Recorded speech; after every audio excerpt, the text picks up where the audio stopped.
Jadi indikasinya sepertinya pemerintah dan FIFA sedang berunding, atau mungkin lebih tepat pemerintah kita sedang melobi FIFA untuk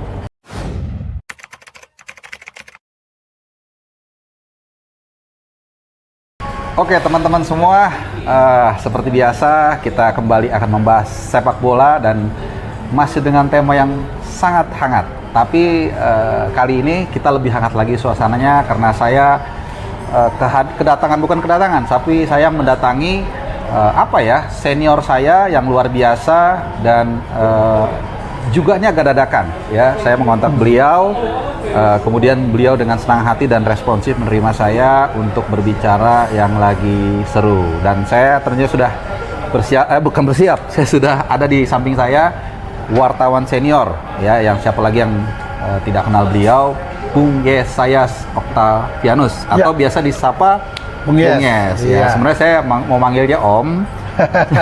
Cuman Bung saja, Bung rasanya lebih enak, lebih dekat, lebih santai ya. Jadi gimana, apa kabar dulu nih Bung Yes? Baik-baik saja Bung Haris. Dan gimana 3 Piala Dunia pengalamannya dan juga banyak event-event dunia ini, kira-kira melihat Piala Dunia juga yang lagi kita bahas juga ini. Betul. Gimana? Walaupun beda level. Beda level. Jadi yang saya liput level senior, sekarang kita bicara level junior. Level junior. Under 20. Oke, nah langsung aja nih kita Bung Yes ya. Karena kemarin saya sudah ngelihat pernyataan statement dari Bung Yes yang membuat gempar satu Indonesia. Bahkan juga sampai dunia, karena media-media Israel ini juga mulai pasti sudah mengintip ya apa yang terjadi di Indonesia. Nah, update terakhir, apakah memang betul Piala Dunia ini akan dibatalkan? Itu dulu pertama, Bung Yes. Oh ya, sesuai info yang saya dapat hari Minggu, sampai sekarang belum berubah posisinya. Artinya FIFA telah menyurati pemerintah kita dan menyatakan dibatalkan dan dipindahkan ke Peru. Itu info terakhir sampai hari ini, belum berubah. Tetapi pemerintah sendiri maupun FIFA belum mengeluarkan pernyataan resmi tentang pembatalan itu. Jadi indikasinya sepertinya pemerintah dan FIFA sedang berunding, atau mungkin lebih tepat pemerintah kita sedang melobi FIFA untuk tetap menjadikan Indonesia sebagai penyelenggara. Nah, proses ini mungkin sedang berlangsung, sehingga mungkin surat itu ditahan dulu, tidak dibocorkan. Jadi sepertinya FIFA mau memberikan kesempatan buat kita untuk mencari way out. Solusi seperti apa. Nah, saya sempat mendengar juga statement dari Bung Yes, ada beberapa opsi memang. Ya, opsi pertama tentu membatalkan dan memindahkan ke tempat lain. Opsi yang satu lagi tetap menyelenggarakan dengan menyelenggarakan mungkin partai yang ada Israelnya itu di Indonesia bagian timur, yang katakanlah kondusif, atau di Singapura. Dari pengalaman Bung Yes yang sudah 30 sekian tahun, meliput, pokoknya semualah soal sepak bola. Kira-kira seberapa besar chance kita, karena kabarnya hari ini atau besok Pak Erick Thohir akan ke Swiss untuk melakukan lobby-lobby. Seberapa besar kita akan tetap menjadi tuan rumah dengan berbagai katakanlah improvisasi? Lobby ya. Kalau bertolak daripada surat itu, peluang kita sekarang 50-50. Karena kita tidak tahu materi lobby apa yang akan atau sedang dibangun oleh pemerintah kita dengan FIFA. Ya, karena dengan surat itu posisi kita sudah menjadi lemah sekarang. Tetapi bagi saya masih 50-50, masih bisa hidup lagi. Artinya FIFA menarik lagi surat itu, walaupun belum sempat dimunculkan. Nah, lobby-lobby yang perlu dibangun oleh pemerintah kita dengan FIFA ini yang harus tepat sasaran. Tepat sasaran dalam arti kedua belah pihak, baik pemerintah kita maupun FIFA harus menyadari posisi masing-masing dan kepentingan apa yang sedang dibawa, sedang dibicarakan. Kepentingan sepak bola, oke mari. Atau kepentingan Indonesia, pemerintah Indonesia. Nah, ini yang harus disatukan dulu persepsi ini antara FIFA dan Indonesia. Nah, yang saya baca dari media-media, terutama pernyataan Menko PMK sebagai PLT Menpora, nadanya lebih Pak Muhadjir Effendi, nadanya lebih tepat pada meminta FIFA mengerti posisi Indonesia. dengan konstitusinya. Menurut saya ini keliru dan lemah dalam lobby ini. Karena FIFA, ya sorry itu saya, FIFA akan bilang peduli amat dengan konstitusi Indonesia. Nggak siap, kita cari yang lain. Ya, dan saya hanya bicara sepak bola. Ya. Saya tidak mau bicara konstitusi Anda. Kira-kira begitu nantinya. Kira-kira itu yang akan ada di benak FIFA. Nah, lobby-lobby seperti ini yang harus dipikir betul sebelum diajukan ke FIFA. Menurut saya mungkin cari jalan keluar terbaik. Ya. Kalau dasarnya FIFA kemarin menunda undian drawing yang harusnya dijadwal awal 31 Maret, Ya. tetapi kemudian dia mengundurkan dan tidak menentukan batas waktu kapan diundi lagi. Ini sinyal kecil. Ada kesempatan.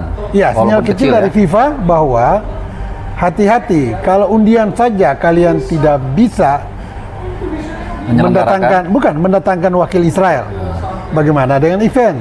Iya. Karena undian itu akan dihadiri oleh wakil-wakil peserta. Harus itu Harus. 24 ya? Ya, 24. Dan itu harus wakil Israel hadir. Iya. Minimal 2 sampai 3 orang. Ya. Nah, kalau hanya 3 orang saja, Pemda Bali atau pemerintah Indonesia Tidak bisa menjamin. menghadirkan, bagaimana? Ya harus hadirkan 30 sampai 40 orang wakil Israel nanti Iya. yang datang di Piala Dunia. Nah, ini yang hati-hati. Sehingga lobby-lobby yang dibangun ini harus sama-sama menguntungkan kedua belah pihak, baik pemerintah kita, baik FIFA. Karena FIFA itu sangat peduli dan sangat menjaga kepentingan bola dan anggotanya. Nah, ini dulu harus dimengerti. Ya. Jadi kalau pemerintah kita masuk dengan FIFA dalam lobbynya hanya mengutamakan kepentingan negara, saya kira nggak kena. Selesai. Jadi Selesai. argumennya nggak mau Ya, dipatahin. ini bagaikan minyak dan air, Ya. tidak akan ketemu. Politik dan sepak bola ya. Harusnya kita juga luber terhadap sepak bola dan FIFA juga akan luber terhadap pemerintahan kita. Ya. Nah, itu kira-kira. Nah, sekarang kalau kita sedikit kembali ke belakang ya. Karena pemilihan ini kan kalau saya nggak salah tahun 2019 penunjukannya. Di Shanghai Oktober. Di Shanghai, oke. Dan itu sebenarnya kalau menurut saya, Bung Yes ya, ini adalah lampu hijau pertama. Betul. Artinya apa tidak mereka bisa berpikir ini ada Israel loh yang Ya. mungkin lolos. Ya. Tapi oke, itu masih terlalu jauh. Kemudian 1 Juli 2022 tahun lalu Israel lolos. Iya. Ya kan, dan ini unik ya. Udah Indonesia yang Iya. menjadi tuan rumah, Israel Iya. untuk pertama kalinya Betul. lolos pula. Iya, iya. Nah, itu udah lampu kuning menurut saya, Bung Yes. Iya. Apa tidak ada komunikasi antara katakanlah gubernur yang menjadi venue, Iya. PSSI, bidang Polhulkamnya pemerintah untuk mendiskusikan masalah ini. Iya, betul. Setahu saya langkah mereka hanya sedikit, taruh di Bali selesai. Iya, betul. Mereka nggak berpikir ini nanti kalau ke final bagaimana. Iya. Nah, bagaimana Bung Yes melihat itu? Iya, kalau mulai start dari undian dalam bidding 2019 di Shanghai, China, itu pemerintah membackup permintaan PSSI untuk menjadi tuan rumah. Ketika itu gol, PSSI sudah tidak lagi berperan. Karena sudah jadi bola di FIFA. Pemerintah. Di pemerintah, sorry, di FIFA. Karena Di itu harus pemerintah, ada ya. endorsement dari pemerintah, Iya. dukungan. Oke, dukungan ya. Dan itu harus ada surat hari itu, dan memang surat itu ada. Ini seperti 2022 juga kan kita harus ada surat 2010 dukungan. dalam bidding di, Iya, di Afrika Selatan untuk 2022. Dan ya. kita tidak didukung oleh pemerintah. Padahal hari itu kalau pemerintah SBY mendukung, kita menang. Tapi oke lah, lupakan itu, kita Iya. bicara yang 2023 ini. dan under 20 ya. Iya. Karena surat dukungan dari pemerintah Indonesia itulah makanya Indonesia naik bidding, bertarung dengan Peru, Brasil. Iya. Ternyata kita menang. Iya. Peru kalah, Peru di peringkat kedua. Nah, dalam persyaratan-persyaratan bidding itu otomatis ada butir-butir yang menyatakan antara lain ya, pemerintah mendukung penuh penyelenggaraan tentu dengan security, dengan infrastruktur Ya. yang memenuhi syarat semua. Tetapi di balik ini pemerintah tidak berhitung atau tidak dan belum mengetahui Ya. kemungkinan ada Israel. Iya. Atau juga sudah tahu, tetapi tidak mengantisipasi gesekan yang akan terjadi di dalam negeri. Ya. Nah, kemudian undian 2019 itu untuk menuju 2021 penyelenggaraannya. Karena Ternyata kan COVID. sudah, ya Ya. COVID. Nah, sampai dengan 2021 belum ada keterwakilan dari semua 6 zona. Masih belum ada yang sepak tahu bola. yang lolos Ya. kecuali Indonesia ya. Nah, setelah itu baru diundur ke 2023. Makanya semua ke 6 zona di bawah FIFA Ya. melakukan pertandingan kualifikasi. Ya. di bulan Mei atau April 2022 kemarin, zona Eropa selesai, Israel lolos. Itu udah lampu kuning kan? Setelah Israel lolos, media lokal sebetulnya udah angkat hari itu. Kalau saya ingat itu, ada yang mengangkat lalu ada respons negatif, penolakan dalam hal penolakan ya dari ormas. Yang sudah memberikan pernyataan bahwa akan menolak Israel main di Indonesia. Nah, harusnya pemerintah kita hari itu sudah mengantisipasi gejolak yang akan terjadi sekarang. Ya misalnya saja melakukan lobby-lobby intens dengan ormas atau dengan partai-partai. Atau memindahkan venue mungkin ke Singapura atau ke Indonesia Timur tadi. Opsi-opsi intinya dibahas ya, tapi itu mungkin terlalu jauh ya. Itu mungkin terlalu jauh. Yang paling pas itu meredam dulu gejolak di dalamnya. Mungkin sudah, mungkin juga tidak. Nah, berkembanglah, berjalanlah waktu sampai saat ini. Hanya hitungan 2 bulan apa 3 bulan kurang sejak bulan kemarin, gesekan ini mulai makin keras, makin keras menolak Israel masuk. Nah, ini yang bahaya. Nah, kemudian opsi-opsi apa yang harus dilakukan pemerintah? Penolakan ini kan penolakan terhadap kehadiran Israel di bumi pertiwi ini. Jadi Israel bukan saja tidak boleh main di Bali, tetapi tidak boleh main di wilayah Republik Indonesia. Mau di Papua, mau di mana Aceh tidak boleh pasti. Karena tidak ada hubungan diplomasi ya. Tetapi opsi yang paling dekat itu dimainkan di Singapura misalnya. Tetapi ini kan butuh lobby yang ketat lagi. Tinggal 1,5 bulan, Om. Nah ini gak gampang, Jadi opsi yang paling bagus memang tetap mainkan di sini. Nah sekarang bagaimana pemerintah kita, Pak Jokowi yang memang terkenal jago dan ulung dalam melakukan lobby-lobby penting, memainkan peran itu sekarang untuk membuktikan bahwa kita akhirnya menerima Israel. Nah, kalau pemerintah keluar menyatakan di media bahwa persoalan selesai dan Indonesia siap menerima Israel, selesai itu. Tapi langsung besok pun pasti undian dilakukan. Tapi apakah mungkin beliau juga memikirkan dampak kalau dia menerima itu? Gitu? Itu kan pasti ada hitung-hitungan. Dia pasti pusing itu kan? Pasti ada dampak politiknya, dampak politiknya. Tapi kan 2024 toh nggak dipilih lagi. Enggak, maksud saya begini. Dampak politiknya mungkin saja beliau bisa di impeachment. Oh, gejolak ya? Sejauh beliau belum melakukan pendekatan ke partai politik dan ormas yang menolak ini. Tetapi kalau beliau sudah melakukan itu, sudah lobby dan semuanya akhirnya mengikuti, ya selesai. Tenang, semua nyaman, selesai. Semua damai. Semua damai. Dan sepak bola kita atau Piala Dunia U20 tetap berlangsung di 6 kota. Itu kalau seandainya skenario-nya berlangsung positif ya. Tapi kan kita selalu berpikir the worst skenario. Ya. Bagaimana seandainya menurut lagi-lagi ini pandangan Bung Yes ya sebagai yang berpengalaman di bidang sepak bola lah. Kalau seandainya katakanlah kita batal jadi tuan rumah, kira-kira dampak apa yang mungkin terjadi saat ini dan juga di masa yang akan datang buat Indonesia dengan reputasi yang menurut saya kemarin di Asian Games kita udah sedikit lagi menyundul Olimpiade. Nah, dengan situasi yang belum lagi F1 speedboat di Danau Toba, kemudian MotoGP di Lombok, lalu ada seperti ini dari sudut pandang Bung Yes. Dampak-dampaknya dari sisi olahraga tentu Indonesia akan tidak diberikan lagi paling tidak sampai berapa tahun ke depan sebagai penyelenggara atau tuan rumah kegiatan akbar event olahraga yang akan dihadiri oleh Israel. Misalnya Olimpiade atau juga Piala Dunia Senior sepak bola. Karena Israel mungkin saja lolos lagi. Olimpiade juga pasti Israel ikut di sana. Juga dampak trust dari dunia internasional, dampak politik dari dunia luar terhadap kepemimpinan Pak Jokowi saat ini. Sementara dampak ekonomi atau finansial itu juga gede. Kita sudah keluarkan berapa ratus miliar untuk stadion dan segala macam. Betul. Belum lagi di lapisan bawah. Karena kalau kejuaraan ini berlangsung, kan banyak juga warga masyarakat kita yang akan menimba berkah dari multiplier efek ya. Ada relawan-relawan, kan ada pedagang asongan, semuanya itu kan pasti menikmati. Banyak pekerja yang mendapat benefit daripada kegiatan ini. Nah, dampak yang lain, dampak sepak bola, nah ini harus diperhitungkan betul. Tetapi ini bergantung dari keputusan siapa yang membatalkan. Nah, ini bola panas berarti ini. Kalau FIFA yang membatalkan dan memindahkan ke negara lain, Harusnya nggak masalah ya.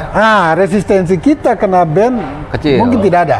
Kecil atau mungkin tidak ada. Karena sejauh ini kita masih siap.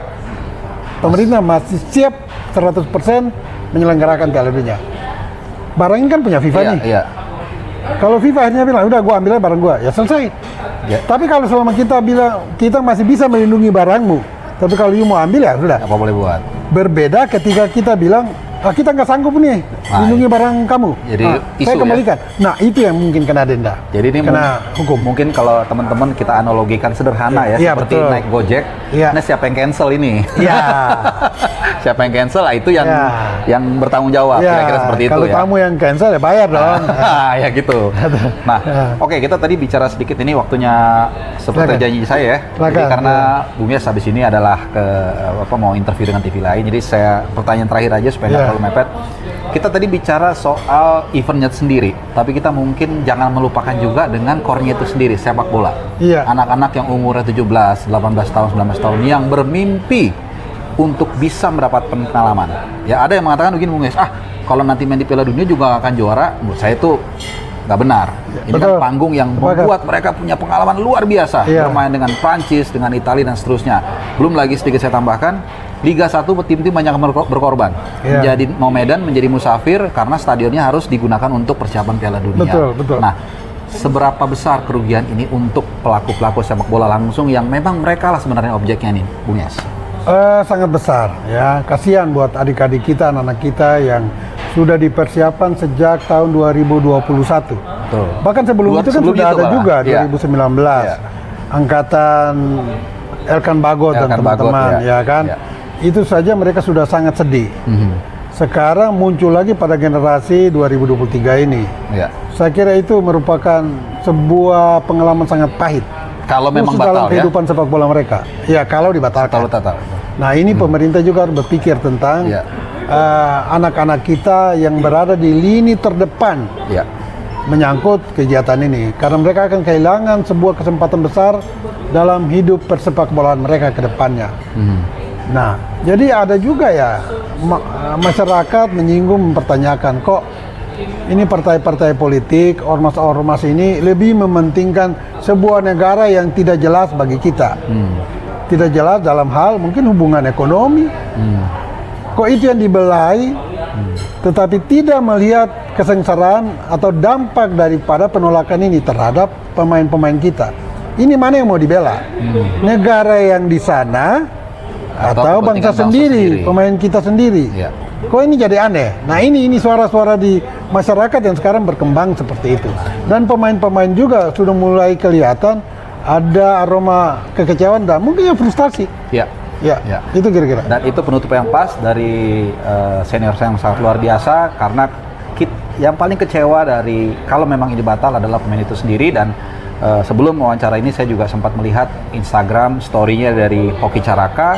Dia mengatakan ketika Anda membela kemerdekaan negara lain tapi di saat yang sama Anda membunuh harapan kami, mimpi kami untuk bermain di Piala Dunia. Betul, Bung Yes, betul. terima kasih banyak. Terima kasih. It's an honor bisa terima saya di sini. Ya, terima kasih. Saya hanya dari dulu bisa melihat Bung Yes dari jauh, tapi sekarang bisa bersandingan sebuah kehormatan. Terima kasih, Ya, sehat-sehat terima selalu. kasih. Oke, in time ya. Ya, bagus. Terima kasih.